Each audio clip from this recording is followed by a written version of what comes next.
Assalamualaikum warahmatullahi wabarakatuh. Sahabat sekalian, bertemu kembali dengan saya, Dr. Yan. Kembali hari ini kita share membahas pertanyaan dari viewer kita, Ibu April. Di sini akunnya Bunda April, saya bacakan ya. Siang dokter, saya menderita adenomiosis. Adenomiosisnya kecil-kecil tapi menyebar. Nanti kita bahas apa artinya menyebar. Perdarahan banyak dan minum obat, saya tidak sebut namanya ya, termasuk Provera, dan masih perdarahan. Kemudian akhirnya diberikan injeksi GnRH, saya tidak sebut mereknya. Bulan Oktober, setelah 2 hari keluar darah yang besar-besar, mungkin bergumpal. Kemudian suntik yang kedua cuma berhenti 5 hari. Dan suntik yang selanjutnya, yang terakhir 11 November, keluar darah lagi. Sedangkan dokter yang merawat saya nyampaikan bahwa akan berhenti kok nanti mennya. Saya harus bagaimana sekarang? Karena kelihatannya perdarahannya masih berulang. Sahabat sekalian, ini topik yang menarik. Mungkin saya membahaskannya pelan-pelan dan mungkin agak panjang. Adenomiosis, pengobatannya memang bermacam-macam. Dan adenomiosis sendiri juga bermacam-macam. Artinya begini, mari kita jelaskan, nanti saya tambahkan gambar. Adenomiosis adalah suatu tumor jinak, suatu benjolan yang tumbuh di dalam organ genitalia interna, organ reproduksi wanita, terutama yang di dalam rongga perut, di dalam rongga pelvis. Adenomiosis itu termasuk kelompok namanya endometriosis. Endometriosis adalah tumbuhnya jaringan endometrium, yaitu lapisan di dalam rahim yang biasanya luruh menjadi darah men. Nah, itu ternyata tumbuhnya bukan di lapisan dalam rahimnya, bukan di rongga rahim, tapi dia tumbuh di dinding rahimnya, di otot rahim, atau bahkan tumbuh di indung telur.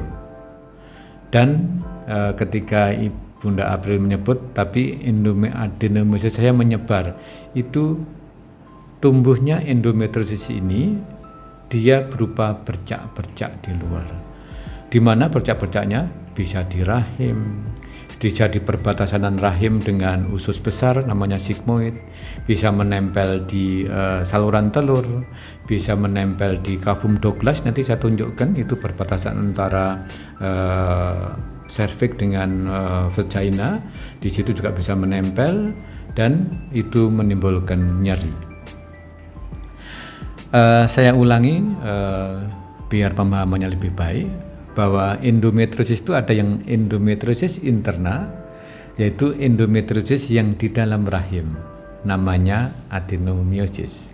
Sedangkan yang endometriosis eksterna itu endometriosis yang di luar rahim. Jadi yang termasuk yang bercak-bercak tadi, atau endometriosis yang di indung telur. Nama khasnya adalah coklat kista coklat. Sebab kalau dioperasi diambil jalannya warnanya persis coklat itu. Jadi memang demikian. Jadi sesuai namanya kista coklat.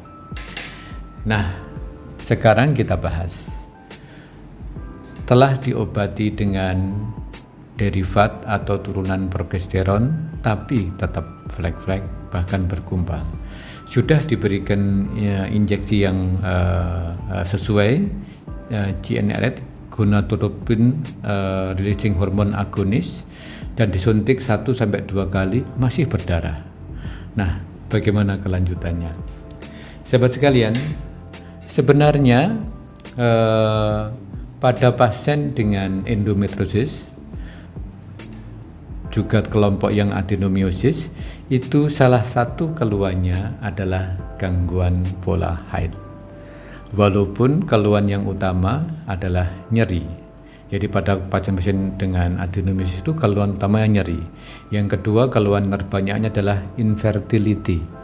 tidak hamil-hamil atau tidak subur. Nah, salah satu keluhan lanjutannya adalah gangguan pola haid. Gangguan pola haidnya bisa flek-flek, misalnya ada spotting, ada perdarahan di antara dua menstruasi, atau mungkin perdarahan menstruasi tapi perdarahannya banyak. Nah, ini sebagai dasar dulu saya menjelaskan kenapa sudah diobati tapi masih keluar flek-flek. Sahabat sekalian, pada siklus normal seorang wanita, kenapa bisa terjadi siklus yang baik? Artinya begini, haid 5-7 hari bersih, kemudian 28 hari, kemudian haid lagi cuma 7 hari bersih, dan sebagainya. Itu karena ada keseimbangan hormon. Keseimbangan hormon yaitu estrogen dan progesteron, termasuk FSH dan LH. Dan pada pasien-pasien adenomiosis ini yang terganggu. Jadi tidak seimbang, sehingga tumbuhnya endometrium, bagian dalam rahim yang luruh menjadi darah men, itu tidak luruh secara berbarengan. Istilah kita, maaf agak detail, namanya estrogen progesterone withdrawal bleeding. Artinya lapisan endometrium itu ditumbuhkan oleh hormon estrogen, kemudian dimatangkan oleh hormon progesteron, kemudian ketika dua-duanya turun kadarnya, luruh endometrium tersebut luruh sehingga terjadi menstruasi pada wanita. Nah, itu yang terganggu pada pasien-pasien adenomiosis. Nah, ketika seorang wanita menderita adenomiosis, kemudian diterapi progesteron maupun suntikan GnRH tadi, kenapa masih flek-flek? Jawabannya, ya memang demikian. Maksudnya kenapa kok memang demikian, Dok? Nah, tahapan itu memang harus dilalui. Jadi ketika dilakukan pengobatan misalnya dengan disuntik tersebut, pada suntikan pertama atau kedua memang masih ada bercak-bercak, dan nanti pada suntikan 3 atau keempat baru haid itu akan berhenti, berkurang sampai berhenti.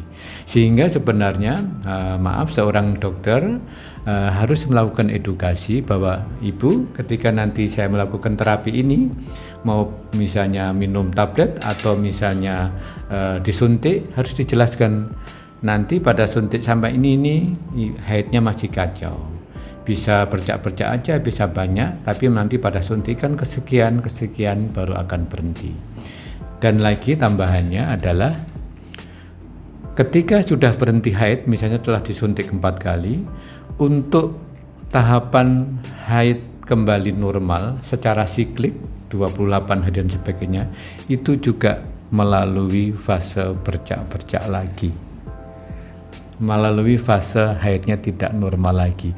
Nah, ini yang sering tidak dipahamkan, tidak dilakukan edukasi oleh dokternya kepada seorang pasiennya, sehingga ketika bercak dia bingung. Yang kedua, akhirnya pindah dokter. Nah, dokter selanjutnya mungkin harus menjelaskan lebih baik. Jadi demikian. Jadi memang demikian. Nah, yang kedua yang penting adalah begini. Adenomiosis itu tumbuhnya dipengaruhi oleh estrogen, sehingga karena dipengaruhi estrogen, pengobatannya diberikan derivat atau keturunan progesteron, sehingga nggak tumbuh, gampang sekali anunya. Karena dia tumbuhnya dengan estrogen, maka dilawan dengan progesteron, karena memang itu yang bisa menghambat. Nah, ketika adanya estrogen yang tinggi kemudian ditekan dengan progesteron ini, pasti pasien tersebut tidak bisa mengalami haid secara siklik dulu. Sehingga kembali saya ulangi bahwa dalam terapi adenomiosis, seorang wanita memang melalui fase haidnya tidak teratur dulu.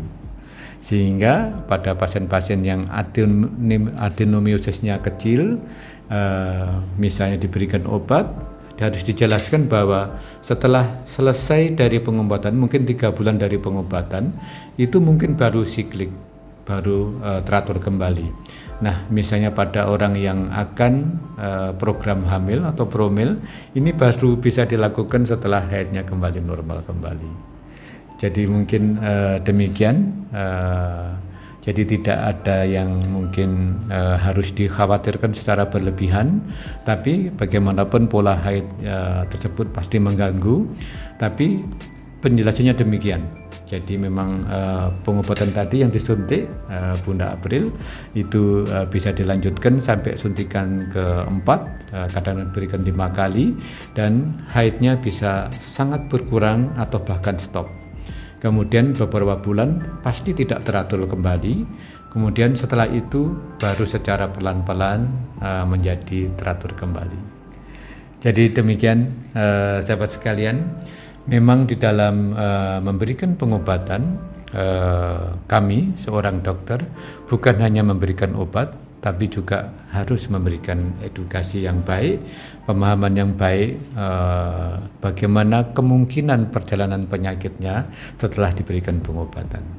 Demikian sahabat, semoga share ini bermanfaat. Silakan ajukan pertanyaan atau tulis komentar, nanti akan kita bahas dalam sesi ASMI Tanya Dr. Yan. Mari dukung channel ini dengan memberikan like, share, comment, and subscribe.